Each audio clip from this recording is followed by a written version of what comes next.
प्यारे बच्चों, मैं पंकज यादव आपके अपने YouTube channel Pankaj sir Jaunpur में आपका स्वागत करता हूं। आज की क्लास में हम क्लास 10th के दो चर वाले रैखिक समीकरण युग्म pair of linear equation in two variables के प्रश्नावली 3A के पार्ट 5 के बारे में पढ़ेंगे। इसके पहले जो हम पार्ट 4 तक जो है पढ़ चुके हैं। पार्ट 4 में आपको क्वेश्चन नंबर 10 तक बताया जा चुका है।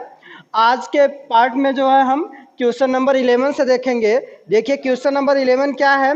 समीकरण 2x plus Y equal to 4 तथा 2x minus Y equal to 4 के युग्म का ग्राफ खींचिए। इन रेखाओं और वाई अक्ष से बनने वाले त्रिभुज के शीर्ष बिंदुओं के निर्देशांक लिखिए। साथ ही इस त्रिभुज का क्षेत्रफल भी ज्ञात कीजिए। देखिए जो है आपका दो रैखिक समीकरण आपका दिया गया है। जो है उन दोनों रैखिक समीकरण से जो है पहले आपको ग्राफ बनाना है और उसके साथ जब ग्राफ बनाएंगे तो उसमें जो है आपको एक त्रिभुज प्राप्त होगा। तो उस त्रिभुज के शीर्ष के निर्देशांक क्या क्या हैं उसको जो है आपको लिखना है और साथ साथ उस त्रिभुज का क्षेत्रफल भी निकालना है। तो देखिए आपका इक्वेशन क्या दिया हुआ है, 2x plus Y equal to 4। ये आपका जो फर्स्ट इक्वेशन है 2x plus Y equal to 4 और दूसरा इक्वेशन आपका जो है 2x minus Y equal to 4। ये समीकरण नंबर 1 और ये समीकरण नंबर 2 मान लीजिए। देखिए हम क्या लेंगे, सबसे पहले समीकरण 1 से। समीकरण 1 क्या है आपका 2x plus Y equal to 4। तो यहां से y की वैल्यू निकालेंगे तो कितना हो जाएगा 4 माइनस 2x, क्योंकि ये जो आपका इधर 2x क्या है प्लस में है, जब बराबर उधर जाएगा तो क्या हो जाएगा माइनस में हो जाएगा। अब इसका हम टेबल बनाएंगे।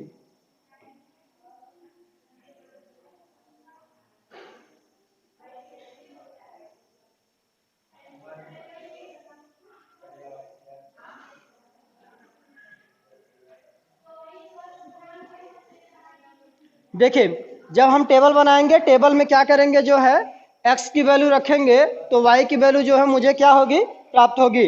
तो अगर x इक्वल टू हम 0 रखते हैं, अगर x इक्वल टू 0 रखेंगे तो 2 का मल्टीप्लाई जो है 0 में करेंगे तो आपका 0 होगा। 4 माइनस 0 आपका कितना आ जाएगा 4 हो जाएगा। उस प्रकार से जो है फिर आगे हम क्या रखेंगे 1 रखेंगे। अगर 1 रखते हैं तो क्या होगा 2 एक नम 2 होगा। 4 में से 2 माइनस करेंगे तो आपका कितना आ जाएगा 2 आ जाएगा। फिर अगर जो है हम 2 रखते हैं तो 2 का 2 में मल्टीप्लाई करेंगे तो आपका क्या हो जाएगा 4 हो जाएगा। 4 में से 4 माइनस करेंगे कितना हो जाएगा आपका 0 हो जाएगा। तो इस प्रकार से जो है आपके पहले समीकरण से आपको एक टेबल जो है प्राप्त हो गया। इसी प्रकार से हम दूसरे समीकरण से भी एक टेबल प्राप्त करेंगे। तो जो है आपका समीकरण 2 से समीकरण 2 आपका क्या है 2x minus Y equal to 4। तो यहां से अगर हम y की वैल्यू निकालें तो ये माइनस वाई है, ये हो गया 2x। ये प्लस के पहले आएगा मतलब बराबर पहले आएगा तो क्या हो जाएगा आपका माइनस हो जाएगा। ये माइनस से बराबर बाद जाएगा तो क्या हो जाएगा आपका प्लस वाई हो जाएगा। तो यहां से हम y इक्वल टू क्या लिख सकते हैं 2x माइनस 4। तो अब इसके लिए भी हम क्या करेंगे एक टेबल बनाएंगे।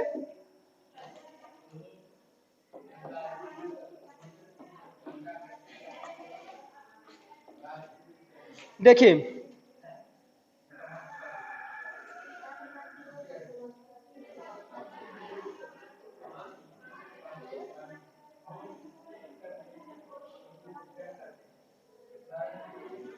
ये x और y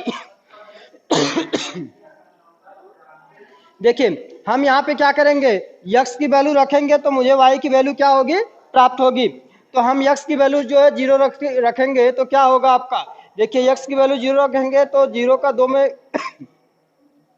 गुणा कर देंगे आपका 0 आ जाएगा और 0 माइनस 4 इक्वल टू कितना हो जाएगा आपका -4 हो जाएगा। फिर जो है हम क्या करेंगे नेक्स्ट रखेंगे। नेक्स्ट आपका जो है 2 रखते हैं।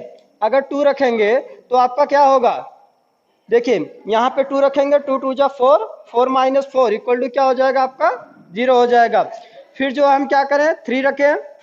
अगर 3 रखेंगे तो क्या होगा 3 2 जा 6, 6 में से 4 माइनस करेंगे तो आपका कितना आ जाएगा 2 आ जाएगा। तो इस प्रकार से हमको पहले समीकरण से यह टेबल प्राप्त हुआ, दूसरे समीकरण से आपको यह टेबल प्राप्त हो गया। इन दोनों टेबल से जो है हम क्या बनाएंगे, ग्राफ बनाएंगे।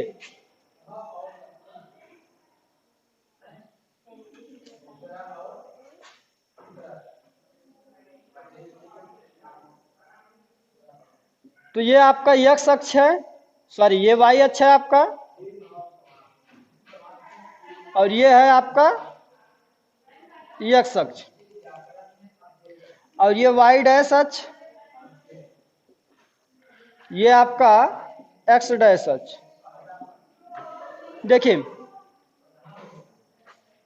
1 2 3 4 5,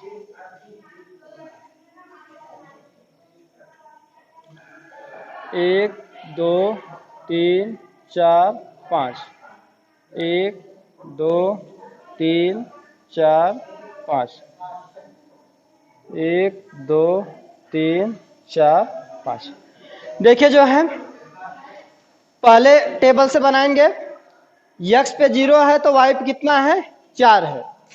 पहले इसको लिख लीजिए, 1 2 3 4 5, इधर 1 2 3 4 5, -1 -2 -3 -4 और -5।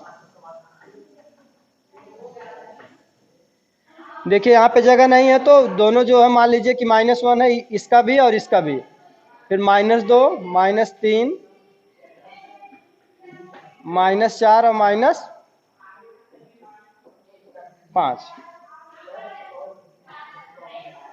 देखिए जो है अब x पे 0 तो y पे 4, x पे 0 है और y पे कितना है, 4 है, तो ये हो जाएगा आपका 0, 4। फिर x पे 1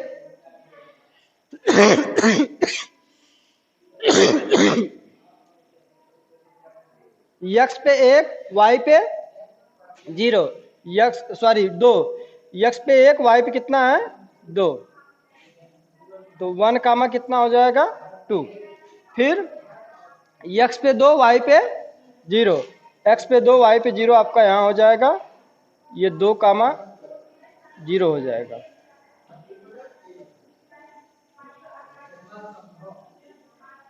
उसके बाद जो है आपका ये आपका क्या है, समीकरण 2 से आपका जो ये टेबल प्राप्त हुआ है। अब इसको बनाएंगे, पहले इसको खींच दीजिए।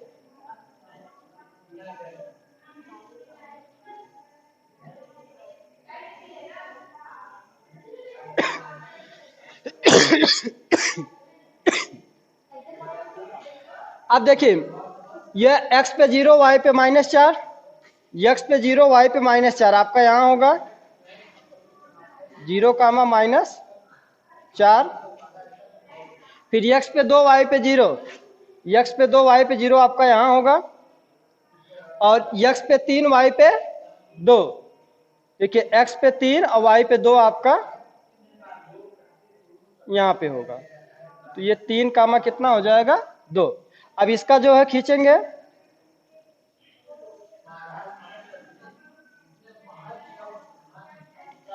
तो देखिए इस प्रकार से आपका जो है ये ग्राफ जो है कंप्लीट हुआ।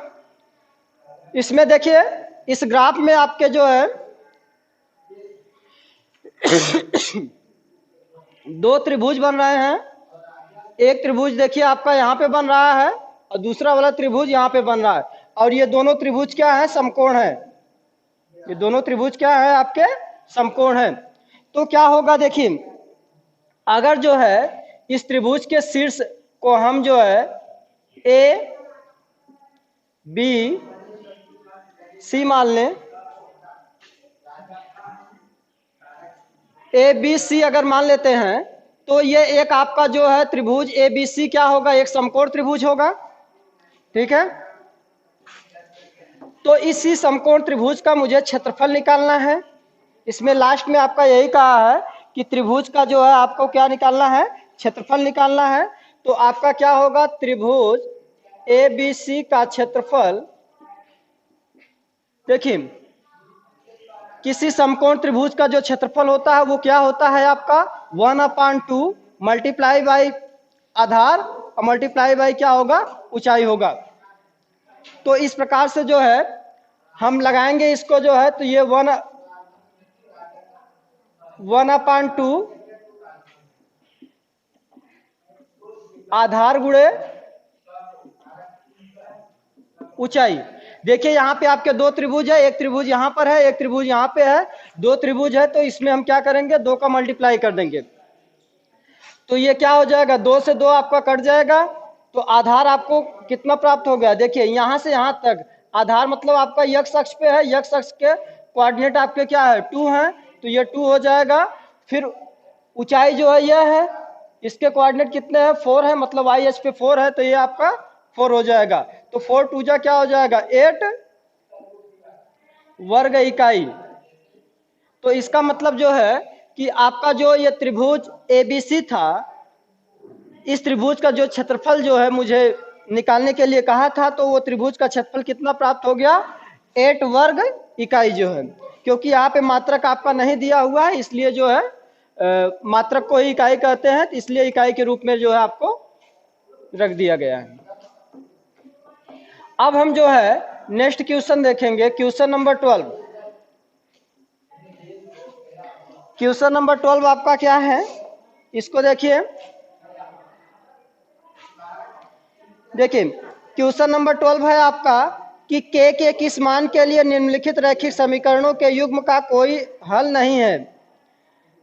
आपका पहला इक्वेशन दिया है 3x + y = 1, दूसरा इक्वेशन है ब्रैकेट में 2k - 1 into x plus bracket में k - 1 into y equal to 2k + 1। ये आपके जो है दो रैखिक समीकरण दिए गए हैं। इन दोनों रैखिक समीकरण से आपको जो है k की वैल्यू प्राप्त करना है, और कंडीशन दिया है कि इस रैखिक समीकरण के युग्म का कोई हल नहीं है।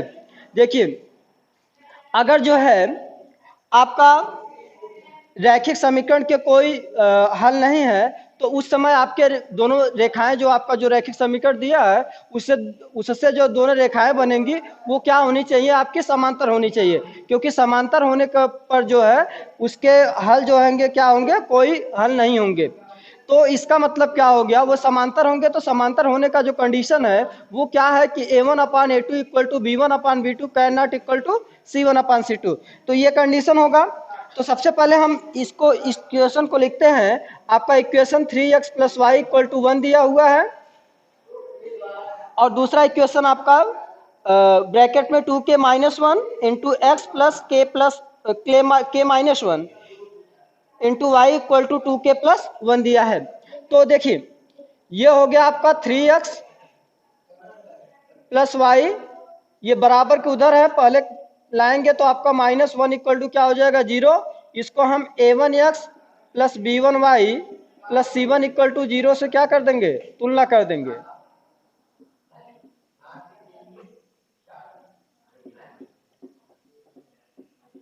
देखिए तुलना करेंगे तो a1 की वैल्यू जो है 3 प्राप्त होगी, b1 की वैल्यू जो है 1 प्राप्त होगी, और c1 की वैल्यू जो है आपको कितनी प्राप्त हो जाएगी, -1 प्राप्त होगी। ठीक है। उसी प्रकार से आप दूसरा रैखिक समीकरण लेंगे 2k - 1 into x plus k - 1 into y equal to 2k + 1। ये देखिए तो 2k - 1 into x plus k - 1 into y, ये बराबर कुछ बगल है, उसको पहले लाएंगे तो क्या हो जाएगा, माइनस हो जाएगा आपका 2k + 1 इक्वल टू 0। तो अब इसको क्या करेंगे हम, a2x + b2y + c2 equal to 0 से क्या कर देंगे, तुलना कर देंगे।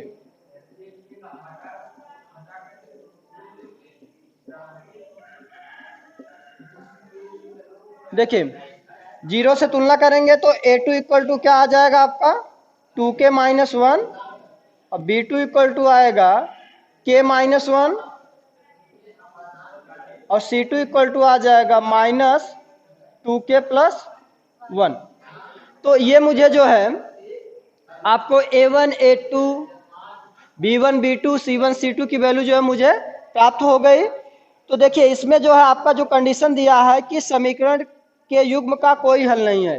देखिए जब समीकरण के युग्म का कोई हल नहीं होता है तो उस समय आपका कंडीशन क्या होता है कि दोनों रेखाएं जो है आपकी क्या होंगी, समांतर होंगी।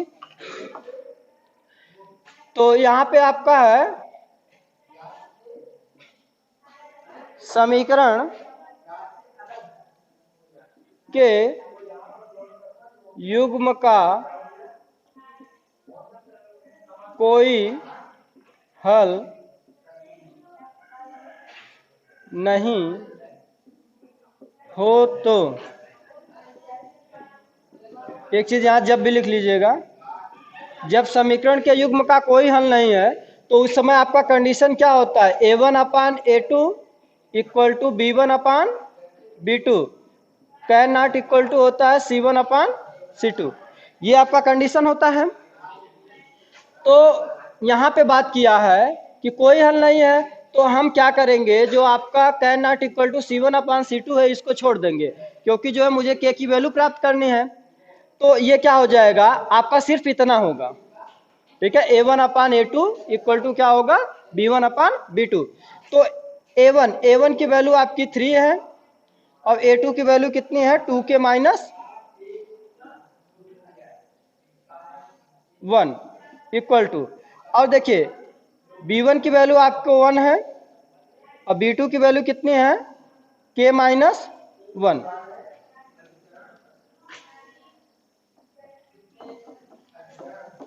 देखिए अब इसका जो है क्रॉस मल्टीप्लिकेशन कर देंगे हम। क्रॉस मल्टीप्लिकेशन करेंगे तो इसका मल्टीप्लाई इसमें होगा 3k माइनस 1 और इसका मल्टीप्लाई इसमें होगा तो आपका 2k माइनस 1 हो जाएगा, क्योंकि जो है आपका 2k माइनस 1 का 1 में मल्टीप्लाई करेंगे तो वही आएगा। इसका इसमें मल्टीप्लाई करेंगे तो ठीक 3k माइनस 1 सॉरी माइनस 3 होगा, इक्वल टू हो जाएगा आपका 2k माइनस 1। देखिए 2 को पहले लाएंगे तो आपका क्या हो जाएगा, 3k माइनस 2k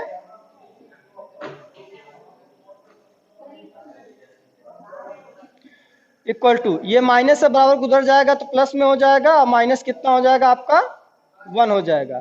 तो इसको माइनस करेंगे हम तो 3k में से आपका 2k माइनस होगा तो आपका सिर्फ k बचेगा और 3 में से 1 माइनस करेंगे तो आपका कितना बच जाएगा, 2 बच जाएगा। तो इस प्रकार से जो है आपका जो k की वैल्यू प्राप्त करनी थी वो मुझे प्राप्त हुई।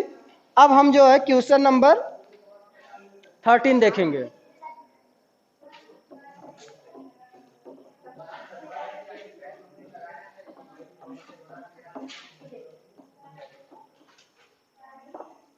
देखिए क्वेश्चन नंबर 13 क्या है,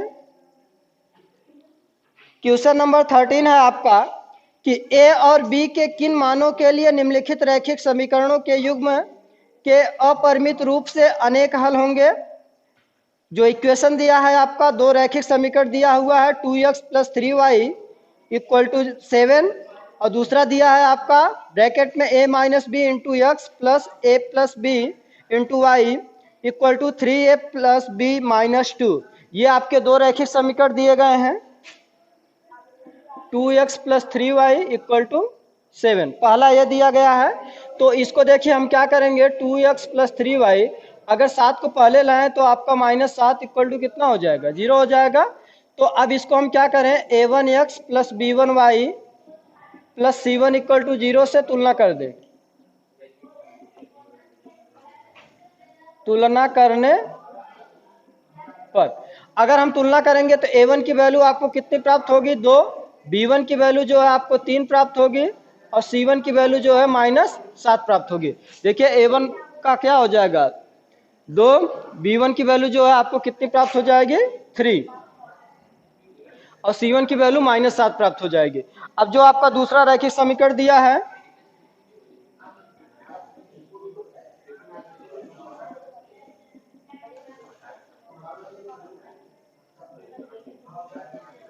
देखिए दूसरा रैखिक समीकरण है a minus B into x plus a plus B into y equal to 3a plus B minus 2। तो ये देखिए a minus B into x plus a plus B into x देखिए ये प्लस में है, बराबर किधर आएगा तो माइनस में हो जाएगा, पूरे टर्म को माइनस में कर देंगे हम, इक्वल टू क्या हो जाएगा आपका 0 हो जाएगा। अब इसे हम क्या करेंगे, a2x plus b2y plus c2 equal to 0 से तुलना कर देंगे।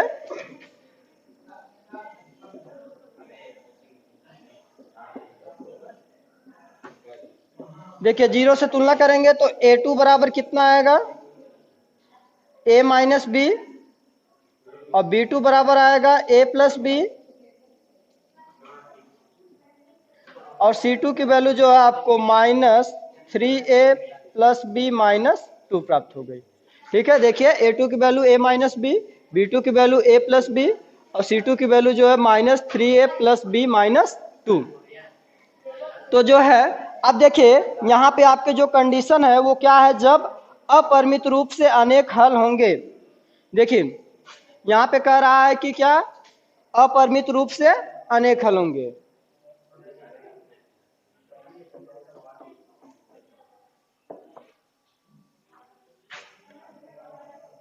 जब अपरिमित रूप से अनेक हल हो तो, देखिए जब अपरिमित रूप से अनेक हल होते हैं उस समय जो है दोनों रेखाएं जो होती हैं वो क्या होती है, संपाती होती है। तो जब संपाती होती हैं तो उस समय आपका कंडीशन क्या है कि a1 upon a2 equal to b1 upon b2 equal to c1 upon c2। इस समय रेखाएं क्या होंगी, जो है आपकी संपाती होंगी ना, तो संपाती होने का यही कंडीशन है। अब यहाँ पे हम क्या करेंगे, जो है a1 की वैल्यू रखेंगे, a1 की वैल्यू आपकी 2 है, और बटे a2 की वैल्यू जो है कितनी है आपकी, a minus B equal to, देखिए b1 की वैल्यू आपकी कितनी है, 3 है, b1 की वैल्यू जो है 3 है, b2 की वैल्यू आपकी है a प्लस बी, और c1 की वैल्यू आपकी -7 है equal to -7 upon minus c2 की वैल्यू है आपकी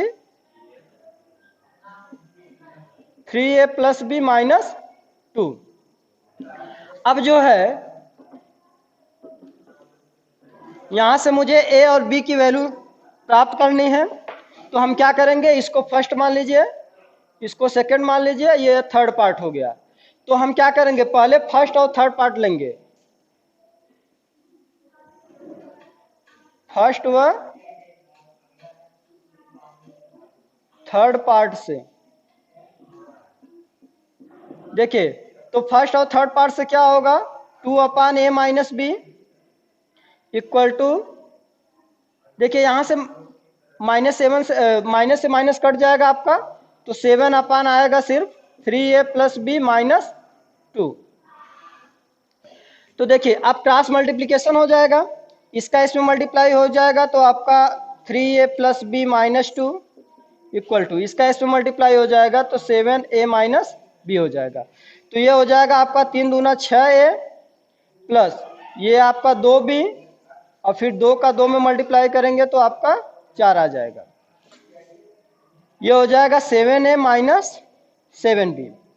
अब क्या करेंगे, हम इन सभी टर्म को उधर लेते जाएं तो आपका क्या होगा, 7a माइनस 7b, जब ये उधर जाएगा तो -6a माइनस 2b, क्योंकि ये प्लस है उधर जाके माइनस हो जाएगा, ये माइनस है उधर जाके क्या हो जाएगा, +4 इक्वल टू 0 हो जाएगा।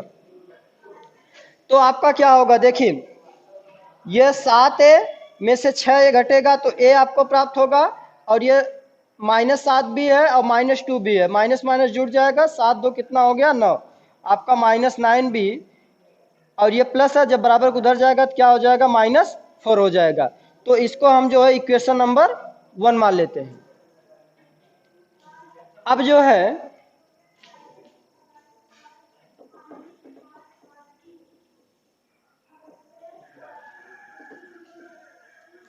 हम क्या करेंगे, अब सेकेंड और थर्ड पार्ट लेंगे, सेकेंड व थर्ड पार्ट से। देखिए जब सेकंड और थर्ड पार्ट लेंगे तो उस समय आपका क्या होगा, ये होगा 3/a+b इक्वल टू 7/3a+b-2।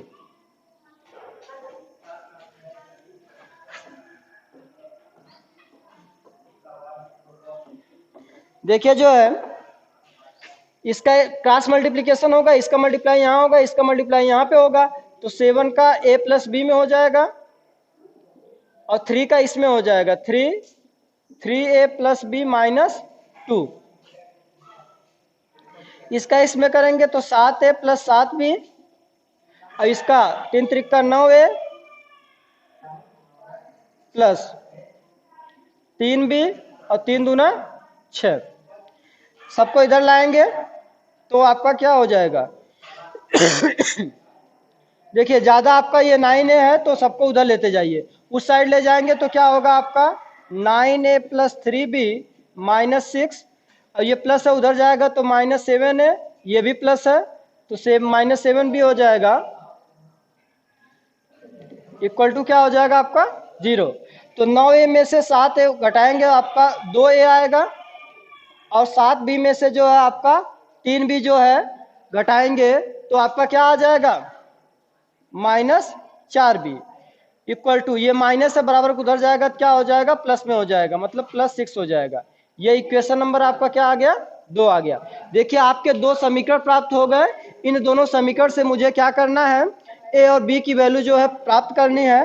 तो हम क्या करेंगे, देखिए इसको विलोपन विधि से हम सॉल्व कर दें, ये आपका 2a है और इसको भी हम क्या कर दें उसके इक्वल कर दें, क्योंकि विलोपन विधि में यही होता है कि चाहे अगर यहाँ a और b है तो चाहे a वाले टर्म्स को इक्वल करेंगे या फिर जो है b वाले टर्म्स को इक्वल करेंगे।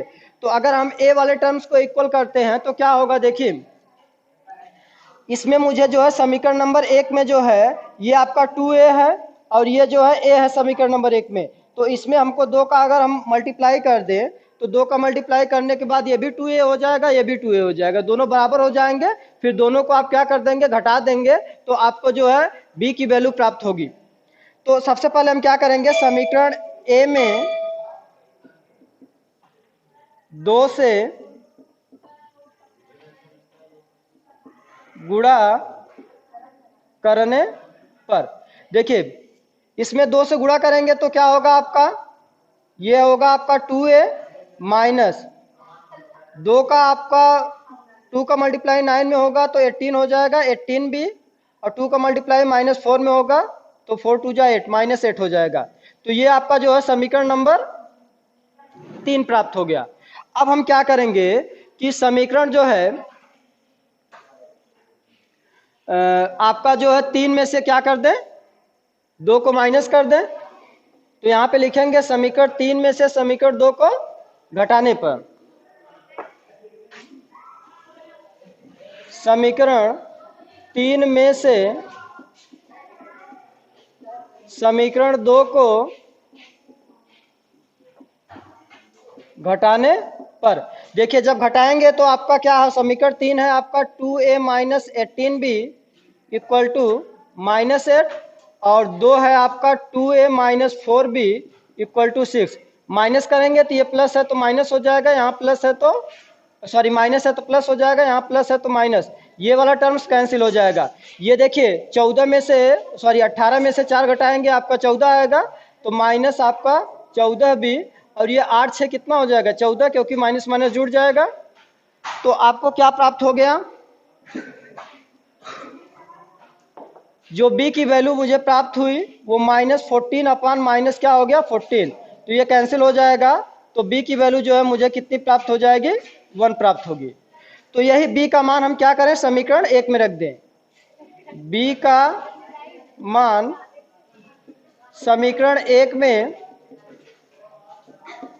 रखने पर, देखिए b का मान समीकरण 1 में रखेंगे तो ये a -9 गुणे कितना हो जाएगा 1 हो जाएगा, क्योंकि b की जगह क्या रखेंगे 1 रखेंगे इक्वल टू -4 हो जाएगा। तो ये a माइनस 9 का 9 हो जाएगा इक्वल टू हो जाएगा आपका -4। तो अब देखिए ये a हो गया, ये माइनस है बराबर उधर जाएगा तो प्लस हो जाएगा 9, आपका 9 -4 हो जाएगा तो a इक्वल टू कितना होगा, 9 में से आप 4 माइनस करेंगे तो 5। इस प्रकार से मुझे a की वैल्यू कितनी प्राप्त हो गई, 5, और b की वैल्यू जो है मुझे 1 प्राप्त हो गई। तो जो है यही वैल्यू मुझे ज्ञात करना था कि a और b की वैल्यू क्या होगी। तो a की वैल्यू मुझे 5 प्राप्त हुई और b की वैल्यू जो है 1 प्राप्त हो गई। तो इस प्रकार से जो है आपका प्रश्नावली 3A जो है समाप्त हुआ।